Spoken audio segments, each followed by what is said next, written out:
Hey there, just wanted to get a quick video of my recent buys from Mike at the January house. And I don't know how this guy ships so quick, but I just bought these Sunday. He shipped them out Monday, and here they are today. Really happy with that. Happy with the lighters. Um, the helmet I didn't just purchase. I've had that for years, but I'm going to show you something in just a second. The top three lighters I got just very recently for just a few dollars. They're the other brand's uh, version of a slim lighter because they're smaller than like the bigger ones, the Winston ones, and all this. Um, I got those. I always get those when I see them that cheap. Can't turn them down. So those are going to go for the resale. We'll move on to these. This is a newer Zippo from the 80s. It's all nice and clean. It's ready to go as is. It sparks really well, really clean. I'm just going to wipe it down from fingerprints. This is not a Zippo. It's a brand I've not. Ideal line from Japan. But these are collectible in their own rights. Looks like it had something on there, so I might find something to replace, put on there, small logo or something. I have a lot of things sitting around I can use, but this is pretty good. Needs a flint, but it's going to work. It's not a problem. This one, I really like this one. Chesterfield. It's it's worn, but it's kind of it's from the '60s, and it's that brand right there. It's hard to see. Continental. The C's worn off it, but that's had some repair on it. It's had like a little clip put in it. That's pretty common to find that. Just someone wants to fix it real quick and use it, but I'm not even going to fix that. I'm leaving it as is. You probably got an idea what that's for with this, but we got another couple slimline Zippos. This is from the 70s because of script Zippo on the bottom. This is nice and clean, ready to go. Those usually sell pretty well for me. I'm going to clean off a little bit of the carbon, but that sparks really well. Another slimline Zippo. This is, I believe, from the 80s, 85, with the Zippo logo the way it is. Has some engraving, but that could be removed pretty easy because it is a brass case, and it was never nickel, so it won't show through. This one needs a pin replacement on the barrels here, which that'll take just a few minutes once I find the right size pin to put in it. This one's really good. I got to do some repair to this one.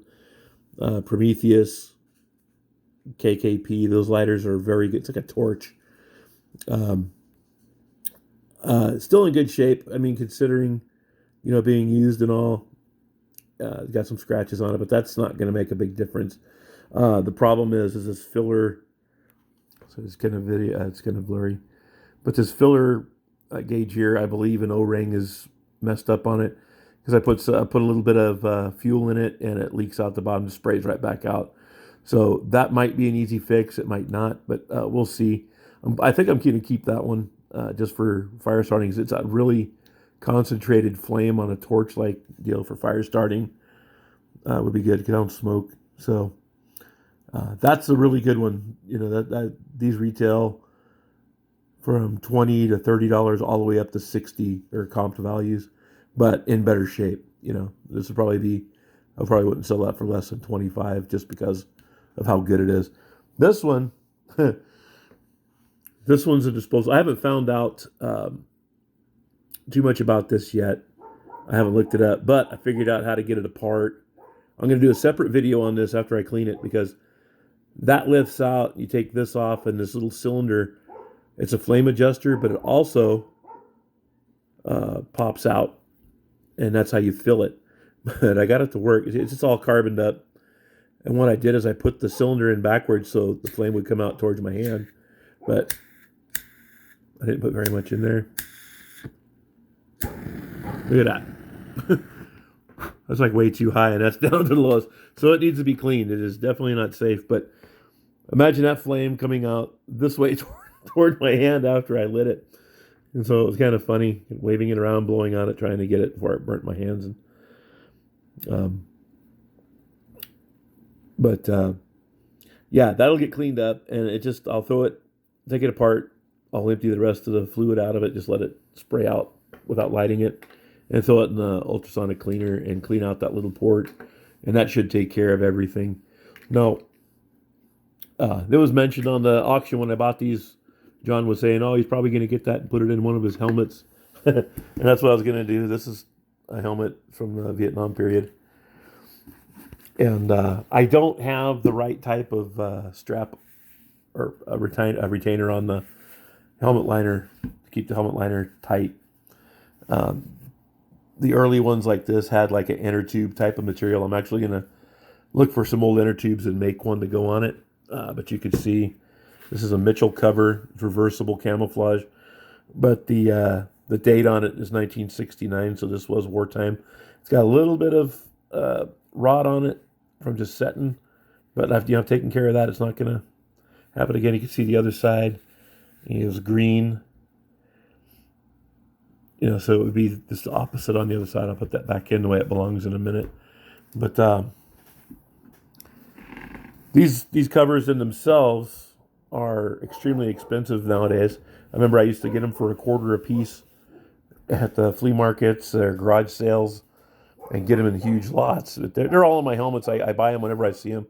But my plan was, once I get that band, to put it in the band this way. But for now, I'm just going to put it in the... oh, sorry about that. My dogs are barking. So we kind of keep it in the strap like this, as commonly done as well. It wouldn't have held up to running, but just for a quick light or whatever, you can see it right there. But I'll take another video of it when I get the right band on it, because the new ones just don't look good on here. So that's going to be it for that one. And this other video, this other lighter, once I find out about it, it's a really good one. But once I get it clean, I'm going to do an extra video on it about how I clean all these parts, kind of like a restoration video, and show you how it comes apart. So that way, if you run across one, you'll know how to take it apart and fill it. But it's a pretty good lighter. It's kind of like that other one I bought last lot. There was 2 lots on this auction, and the other one went so extremely high, it just wasn't profitable to buy it. So if somebody, they knew about them, they were good lighters. And it doesn't bother me when they go high, because that just means that they're making more money on the auction site, and that'll keep them on reselling. So I just lucked out and got these for a very reasonable price. But that's the one I wanted there, and that's for this reason. So take a look at them whenever you're there. I try to send business their way for the stuff that they sell that I don't buy. It's the January House auction, and Mike and John are on there. They sell really good stuff, and they show it really well, so there's no surprises when you buy something that won't show up broken, and if something's wrong with it as they're selling it, they'll point it out. And I've never had a problem with them. Always had a very good experience with them, with the shipping, packaging especially, getting items here on time.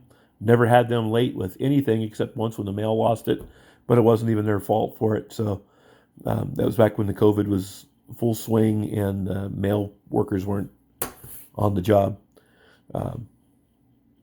But that's all I got for you today. Keep an eye out for some other ones. I'll start a cleanup on this pretty soon when I have some extra time. But just wanted to get it out there.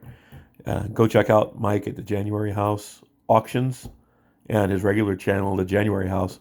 Always good stuff, good tips for buying and selling, and that's all I got. So we'll catch you next time, and just be on the lookout for my other videos. Be sure to like and subscribe and share. Have a great week.